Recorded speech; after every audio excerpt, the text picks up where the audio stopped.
pour une santé mentale plus saine, etc., peut-être que parfois des gros changements peuvent faire du bien. Coucou les amis, j'espère que vous allez bien. Aujourd'hui, on a décidé de vous faire une FAQ, de vous proposer une FAQ sur YouTube pour vous donner l'occasion, par rapport à mon retour, de poser toutes les questions qui vous restent suite à cette longue absence, etc. Et le fait que ça faisait très longtemps qu'on avait pu lancer une FAQ. Donc, on trouvait ça chouette de pouvoir vous permettre de nous poser toutes les questions si vous en aviez. Et il y a pas mal de questions qui sont revenues, très intéressantes. Donc, j'ai choisi aussi de répondre à celles qui étaient le plus intéressantes et celles qui, voilà, que j'abordais pas régulièrement. Il faut savoir aussi que les prochaines FAQ se poseront sur mes réseaux sociaux comme Instagram et TikTok. Tout se retrouve en dessous de la vidéo, donc n'hésitez pas à venir nous dire un petit coucou là-bas aussi. Et pour les prochaines, vous pourriez poser donc vos questions là-bas. Et merci en tout cas à celles et ceux qui ont participé à mettre des questions, parce que vous participez aussi au fait que je puisse faire cette vidéo. On va commencer par la question de Marine, que je trouvais assez complète et très intéressante. Comment se passe l'éducation ? Que ce soit à l'école, à la maison, est-ce que tu l'éduques dans les deux langues, voilà, comment éduques-tu le psy, en sachant, voilà, du coup que je suis maman solo, pas célibataire, j'aime bien le préciser parce que pour moi c'est très différent. Célibataire, c'est quand il y a encore le papa qui gère à côté, la garde alternée et tout. Solo, c'est vraiment seul. Et moi, c'est vraiment solo, ça me dérange pas, on a pris notre rythme. Et vraiment, pour les deux, je pense que c'est OK aujourd'hui. Moi, j'ai choisi d'éduquer mon fils, qui n'est peut-être pas la meilleure manière. Mais en tout cas, j'ai décidé de vraiment faire comme ça parce que moi, ça me va et je vois que ça convient aux petits. De ne pas avoir que cette figure stricte. Aujourd'hui, on est fort à la mode avec l'éducation Montessori où voilà, il y a une appellation aussi qui se dit Ghetto Story. Moi, je te dirais que je suis au milieu des deux. Je suis ni Montessori ni Ghetto Story. Je suis un peu au milieu, mais c'est vrai que je donne beaucoup d'importance au fait de montrer beaucoup d'affection, d'être très proche de lui. Je pense que je reproduis un peu ce qui m'a manqué, sans voilà, sans faire de reproches à qui que ce soit. Aujourd'hui, à 34 ans, voilà, je suis passée vraiment au-dessus de tout ça et chaque parent fait, je pense, comme il peut. Je ressens vraiment que j'ai besoin de donner beaucoup d'affection physique, d'être très proche de lui, de vite arranger quand on se prend la tête ou quand je suis obligée de me fâcher un peu. Je ne supporte pas rester dans une incompréhension ou dans un conflit. Et lui, c'est pareil, on voit qu'il n'a pas l'habitude et donc on essaye très rapidement de discuter. C'est vrai que ça m'apaise et ça l'apaise aussi de revenir à la normale.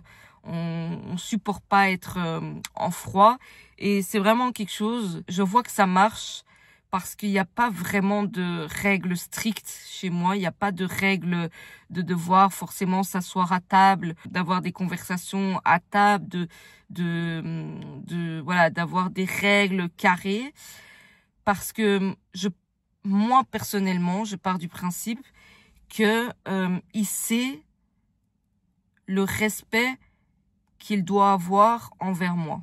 À partir du moment où il ne respecte plus ce degré qui est obligatoire de respect, il est puni. Donc, quand tu restes dans cette forme de respect, harmonie à la maison et que tu fais ce que tu sais que j'attends de toi, tout se passe bien. Si tu dépasses, évidemment, il y a des conséquences. Et je pense des conséquences un peu plus lourdes que si, voilà, il y aurait une routine d'éducation. Tu t'assois à table, on parle, tu débarrasses. Voilà, des trucs très carrés. Je ne sais pas si avec Eden ça fonctionnerait parce que je m'épuiserais plus de lui répéter à chaque fois. Je le vois déjà maintenant. En fait, je préfère lui apprendre avec beaucoup de laxitude. Je sais pas si c'est bien, mais je me fatiguerais en fait, je serais épuisée. Et j'ai décidé de lui apprendre avec beaucoup de calme, beaucoup de... Voilà, je répète certes, mais nous, ça nous va. On n'est qu'à deux. On se parle beaucoup. Donc, on n'attend pas d'être à table pour parler. Et c'est vrai que, voilà, il y a un tableau qu'il faut respecter, comme, voilà, se laver les dents le soir, prendre sa douche, faire ses devoirs quand on rentre de l'école, aider dans les tâches ménagères, aider maman, vider la machine. Mais c'est vraiment, c'est pas quotidien ou dans un certain ordre. C'est vraiment, voilà, quand il voit, il peut réagir. S'il réagit pas, ben, je peux lui demander. Et c'est comme ça, je pense qu'il va apprendre. C'est pas du tout le petit roi de la maison. Et je lui apprends surtout à participer. Voilà. C'est un petit garçon qui est déjà très, très gentil.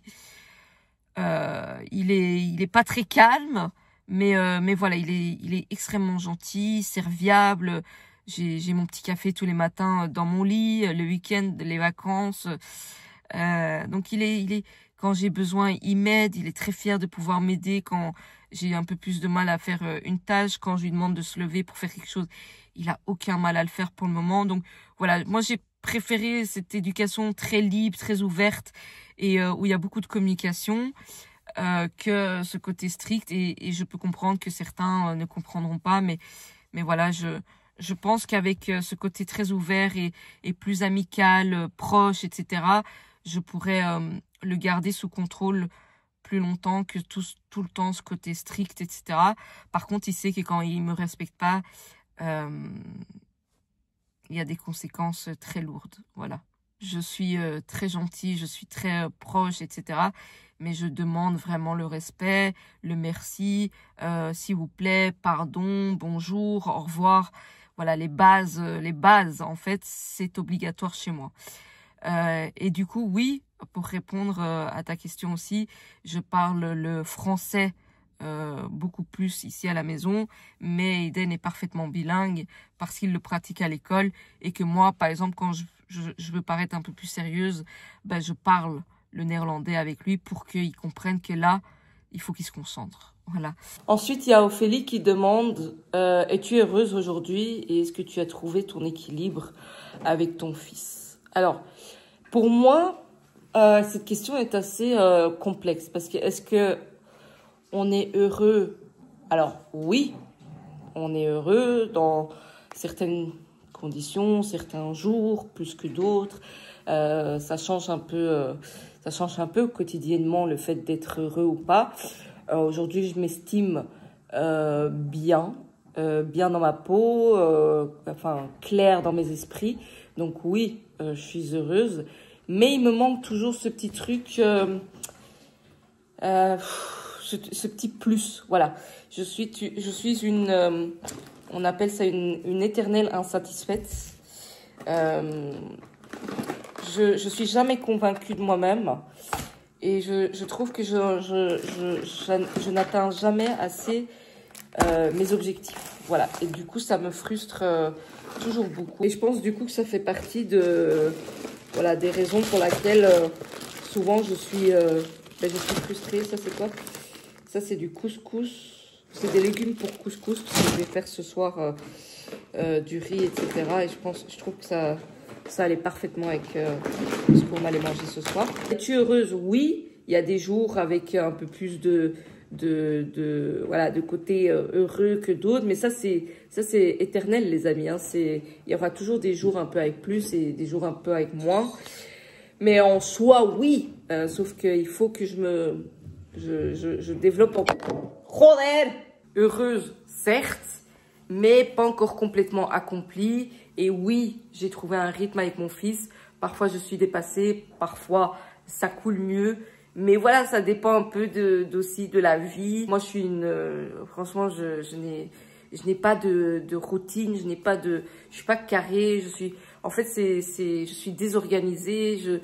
J'ai un peu un problème avec le fait d'être carrée, de règles, de suivre un rythme. J'ai un peu du mal avec ça. Mais on a un rythme entre nous, ça se passe bien, On a su trouver une harmonie, enfin j'ai su poser une harmonie ici dans la maison et l'éducation du petit. Donc franchement oui, tout se passe bien et on va très bien. On est heureux, à deux on a su créer vraiment un petit cocon et on est bien. On a un rythme de vie qui nous convient, le petit il va bien et voilà, je fais de mon mieux. Ensuite, il y a une question concernant Aiden et son papa. Une question où on demande s'il le voit toujours. Alors, il y a la Kim d'avant et la Kim de maintenant. La Kim d'avant, vous aurez répondu avec beaucoup de chagrin et beaucoup de haine envers la personne adverse. Maintenant, les choses ont changé et je ne souhaite plus. Pour le bien-être de cette chaîne, pour le bien-être de la mentalité psychologique de mon fils qui regarde mes vidéos et qui va aussi participer à ce contenu, je ne veux plus qu'il m'entende parler de lui de cette manière. C'est-à-dire que ça regarde plus personne sauf moi, mon fils et la personne concernée. Je ne veux plus partager ce genre de contenu et je pense que si vous êtes un minimum spectateur, vous avez très rapidement la réponse à vos questions en sachant qu'un enfant vit constamment avec sa maman, enfin Aiden est constamment avec moi et qu'on peut vite en déduire la réponse. Mais voilà, ça regarde, en fait c'est la sphère privée de mon fils. Il grandit dans du positif, il grandit avec son histoire, il grandit avec une certaine vérité. Maintenant, voilà, je pense que c'est pas des choses à déballer sur ma chaîne. Ça n'avance à rien, ça ne fera du bien ou ça ne fera changer, ça ne changera rien en fait au contenu que je partage. Et encore une fois, vous avez les réponses dans les vidéos, tout simplement, et sur mes réseaux. Ensuite, je voudrais paraître un peu plus sérieuse pour ce commentaire-là. Déjà, je voudrais te faire un énorme bisou, Nina, et te remercier à toi pour ton commentaire, qui n'est pas facile. Et je suis désolée pour toi de devoir lire ça. Ce n'est pas juste et je te souhaite énormément d'amour propre. Pas de courage, rien du tout, parce que finalement, c'est pas à toi d'avoir du courage, c'est pas correct de devoir vivre ça parce qu'on a une différence physique. Je t'envoie beaucoup d'amour, surtout entoure-toi, et n'hésite pas à en parler à tes proches, à tes amis, aux personnes responsables à l'école, comme ton professeur, le directeur, etc. Et si je peux faire quelque chose, n'hésite pas de m'écrire sur mes réseaux sociaux. J'essaierai de faire quelque chose ou te faire participer dans mes prochains lives pour qu'on en discute, toi et moi. Moi, contrairement malheureusement à toi, je suis toujours arrivée dans des établissements où ça a été pris très au sérieux. Je n'ai jamais été victime d'harcèlement ou de discrimination parce que je pense que ça a été toujours pris au sérieux et que mes parents ont toujours fait en sorte que ce soit très clair et qu'ils ne laisseraient pas place à tout ça. L'école a très vite fait en sorte que je sois intégrée et ils ont très vite mis les plats dans les grands en me mettant devant l'école et en demandant d'expliquer, enfin devant la classe. Ensuite, je me suis fait très rapidement des amis qui ont aussi joué un très grand rôle dans le fait de me monter toujours vers le haut et de me soutenir contre vents et marées. Voilà, j'ai cette capacité d'être très sociable et d'avoir eu toujours un très grand groupe d'amis à l'école, ce qui a fait que voilà, j'ai toujours été bien entourée. Jamais seule, voilà. J'aimais pas forcément l'école, mais j'adorais y aller pour mon groupe d'amis, pour voilà, le fait que je me sentais bien à l'école. Pas pour tout ce qui est cours, etc., mais pour les amis, etc. Voilà. Et ça, pendant toute ma scolarité, je n'ai jamais eu à me plaindre. Je me suis très vite adaptée à toutes les écoles que j'ai faites. Voilà, je n'ai jamais été victime de quoi que ce soit.